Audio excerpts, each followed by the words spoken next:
She remains America's favorite missing person. Aviation pioneer Amelia Earhart. This week marks 88 years since the legendary pilot and a navigator, Fred Noonan, went missing over the Pacific.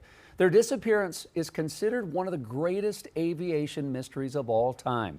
Of course, we've got Chief Transportation Correspondent and pilot Mackay Beeler to talk about this, to see if there's any new efforts to find Amelia's plane. Mackay, 88 years? I know. It's hard to believe it's been 9 decades, or nearly 9 decades. And, you know, history buffs are still scratching their heads wondering, where is Amelia?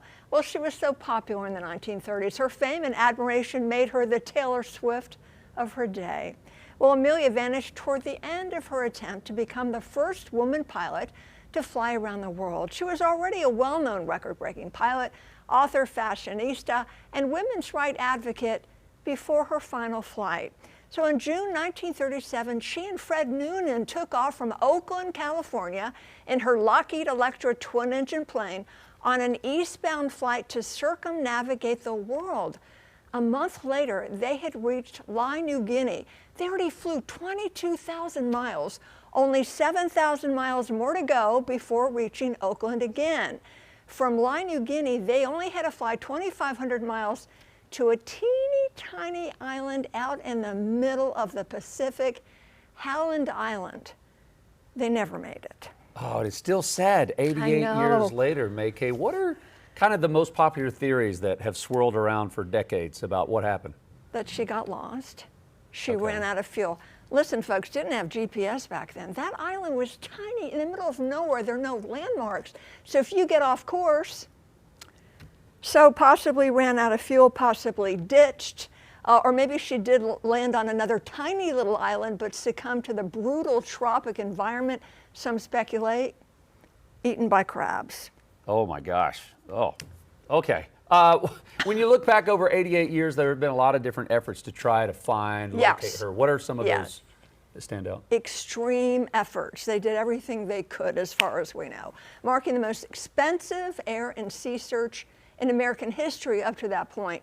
The Atasha, the U.S. Coast Guard cutter, was supposed to meet her at this tiny Howland Island in the middle of the Pacific. They had fuel for her. The ship had a homing beacon to guide her. The Atasha could hear Amelia talking to them on the radio, but she couldn't hear their responses. There were radio problems. The battery of the homing beacon was reported to be weak and died, perhaps preventing Amelia from finding the tiny island out in the middle of nowhere. As far as we know, she never found the island again, likely ran out of fuel and ditched, and her navigator was criticized to be a drunk. I mean, there's always conspiracy theories that have swirled around forever, right? Right.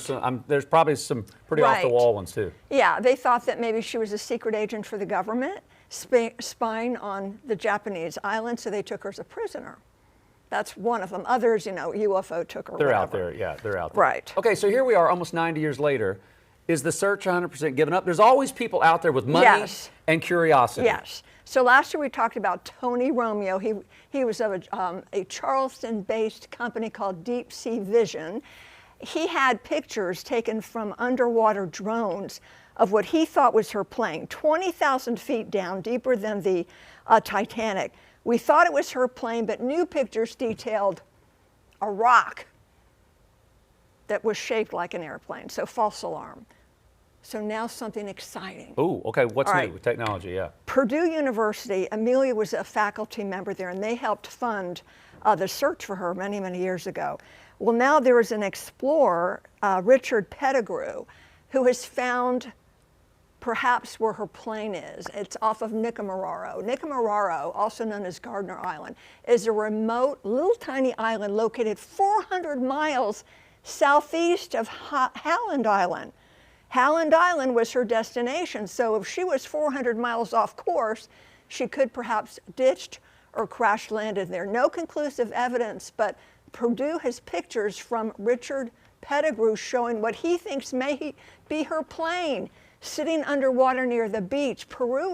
Purdue, sorry folks, I'm so excited about this, is organizing a trip to Nicamoraro this November to check it out. Wow. However, some people who have looked at the photos think it's a coconut tree lying on its side.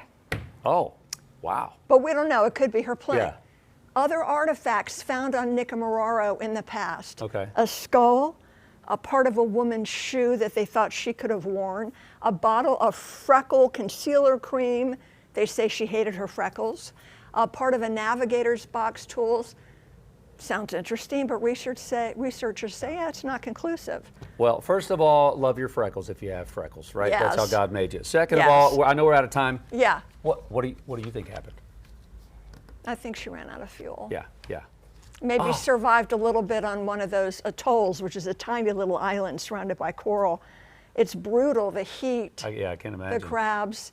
One day we'll find out. Yeah, you're right. But It she is. remains an inspiration to we women pilots. No, I agree, and even to even the guys. the out there. boys. It's fascinating, and the movies and the shows and the icon, and it's heartbreaking still. Yeah, almost 90 years later. So I hope they find something. We'll find out in November they're going to Yeah. go. I wish I could Okay. go. There's still time. A lot of people want to go. There's still time. All right, Yes. McKay, thank you very much. Thank Appreciate you. that. Queen City News Plus. Just search Queen City News on your smart TV's app store.